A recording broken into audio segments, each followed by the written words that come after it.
राजधानी लखनऊ में पिछले दिनों भीषण आग की घटना हुई जिसमें 15 लोगों की मौत हो गई, जिसके बाद लगातार तमाम विभाग कार्रवाई कर रहे हैं। एलडीए की ओर से भी तमाम ऐसी बिल्डिंगों को सीज करने की कार्रवाई की गई है जिसके पास नक्शे नहीं थे।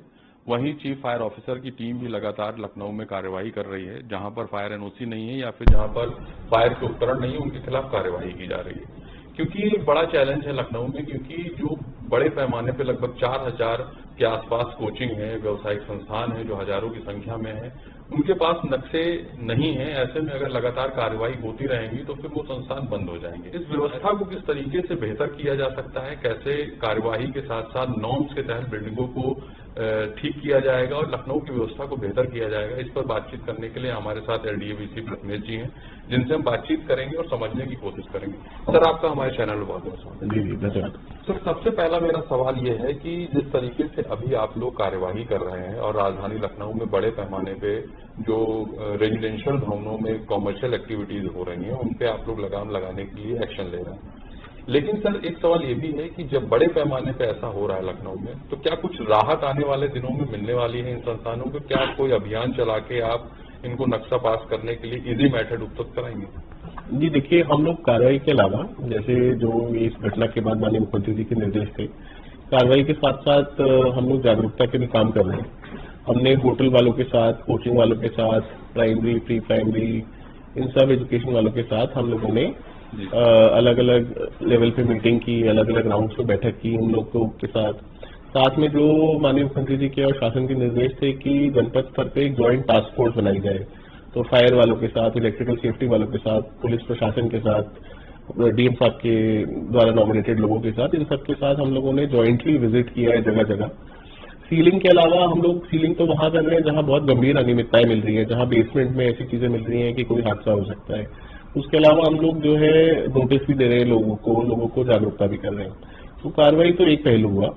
वहीं दूसरी चीज साथ साथ जो सरकार ने जुलाई 2025 में नई बिल्डिंग बायलॉज लागू की है और उसमें जो कंपाउंडिंग की प्रोसेस है, अगर मान लीजिए कि रेजिडेंशियल में किसी ने कमर्शियल बना लिया, क्योंकि जैसे आपने बोला कि व्यवसाय तो करना ही है लोगों को, हम लोग का ये इंटेंशन बिल्कुल नहीं है कि लोगों का व्यवसाय हम लोग खत्म करें या लोगों को किसी तरह से इकोनॉमिकली हर्ट करें, बट व्यवसाय करना ही है। उसी के लिए हम लोग अपनी जो कंपाउंडिंग की व्यवस्था है, जो शमन की व्यवस्था है, उसको हम लोग लागू कर रहे हैं।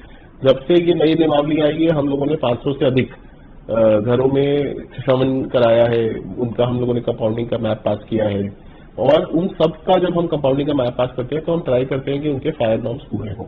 सर, ऐसे में एक सवाल आपसे पूछना चाहूंगा मैं, आप हमारी जनता को ये स्पष्ट करिए कि जो छोटे भवन हैं जो 500 वर्ग मीटर से कम क्षेत्रफल के हैं और वहां पर कॉमर्शियल एक्टिविटीज लोग करना चाहते हैं और अभी उनके पास नक्शा नहीं पास है, तो वो किन किन नियमों के तहत नक्शा पास करा सकते हैं और उसकी प्रक्रिया क्या है?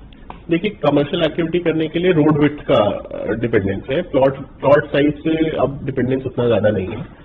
मिनिमम अगर आप 100 मीटर तक का आपका है या 300 मीटर तक का है तो आपको 12 मीटर की सड़क उसमें होनी चाहिए। 12 मीटर की सड़क के नीचे कमर्शियल यूज अलाउड नहीं है जो करेंट नियमावली है। और अगर आपको बड़े एरिया में बनाना है, अगर शॉपिंग कॉम्प्लेक्स बनाना है तो 18 मीटर की सड़क चाहिए। तो जो बिल्डिंग बायलॉज है उसमें बहुत क्लियरली अलग अलग लिखा हुआ है कि कमर्शियल भूखंड किस किस कैटेगरी का, किस किस भूखंड के साइज पे और किस किस रोड विड्थ पे हो सकता है।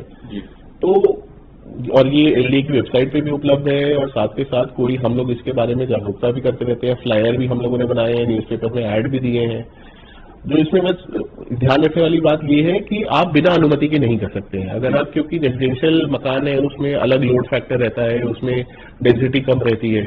अगर आप वहीं पे कमर्शियल करना चाहते हैं तो आपको पार्किंग भी देखना है, आपको फायर सेफ्टी भी देखना है, आपको इलेक्ट्रिकल सेफ्टी भी देखना है। तो इसके लिए आपको अपना मैप पास करना जरूरी है। सर, ऐसे संस्थान जो वर्तमान में छोटे परिसर में है, बहुत बड़े परिसर में नहीं है और अपनी व्यावसायिक गतिविधियां कर रहे हैं, लेकिन उनके पास कॉमर्शियल नक्शा नहीं है, रेजिडेंशियल नक्शा उनके पास है, फायर के इक्विपमेंट हैं, तो क्या उनकी बिल्डिंग अभी सीज आप लोग करेंगे कि उन्हें मौका देंगे कि आप अपना नक्शा पास करा ले? स्थिति क्लियर करिए, क्योंकि तमाम लोग इस तरीके के नाम हैं। देखिए, हम लोग के इंस्ट्रक्शंस जो हम लोग को शासन स्तर से, माननीय मुख्यमंत्री जी के स्तर से बार बार मिले हैं वो बहुत स्पष्ट है।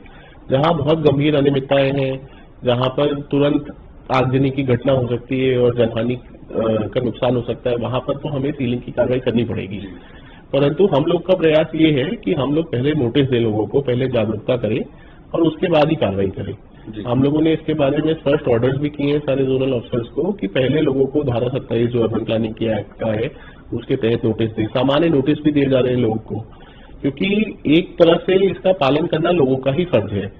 लोग अगर नोटिस के बाद करेक्शन कर लेते हैं तो इससे बढ़िया चीज कोई नहीं है, बट अगर बार बार नोटिस देने के बाद भी कोई नहीं कर रहा है तब तो हमें सीलिंग की कार्रवाई करनी पड़ेगी।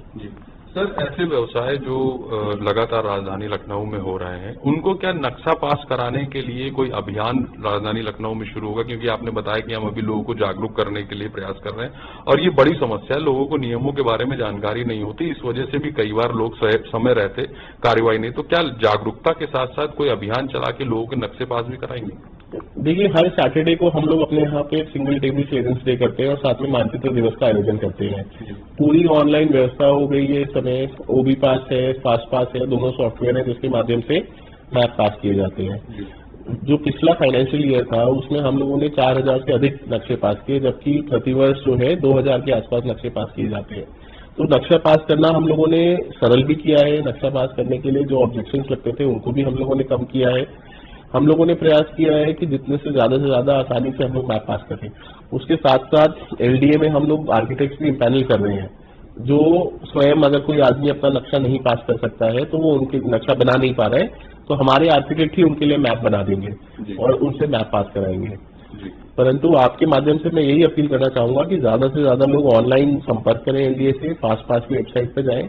मैप पास कराना इतना मुश्किल नहीं है। एक आखिरी सवाल आपसे, क्योंकि राजधानी लखनऊ में इस समय एक माहौल बना हुआ है, लोगों में डर का भी माहौल है कि लोग डर रहे हैं, इसलिए तमाम कोचिंग सेंटर और होटल वालों ने अपने व्यवसाय बंद कर दिए हैं।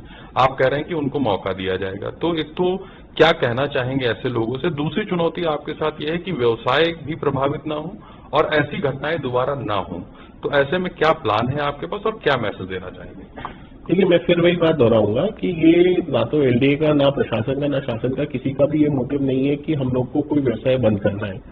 हम लोग को तो इकोनॉमी को बढ़ावा देना है, परंतु साथ साथ ये ध्यान रखना है कि मटेरियल्स का या फिर आगजनी की घटना, इस तरह की चीजें ना हो, नुकसान ना हो। तो उसके लिए कार्रवाई भी जरूरी है। जहां पे बहुत गंभीर अनियमितता है वहां पे तो हम लोग कार्रवाई करेंगे, परंतु जो एलडीए द्वारा जागरूकता कैंप लगाए जा रहे हैं या फिर जो हमारे द्वारा शमन मानचित्र के लगातार हर हफ्ते कैंप लगाए जा रहे हैं, तो मेरा यही सब लोगों से आग्रह रहेगा कि उसमें प्रतिभाग करें और अपना मैप पास करें।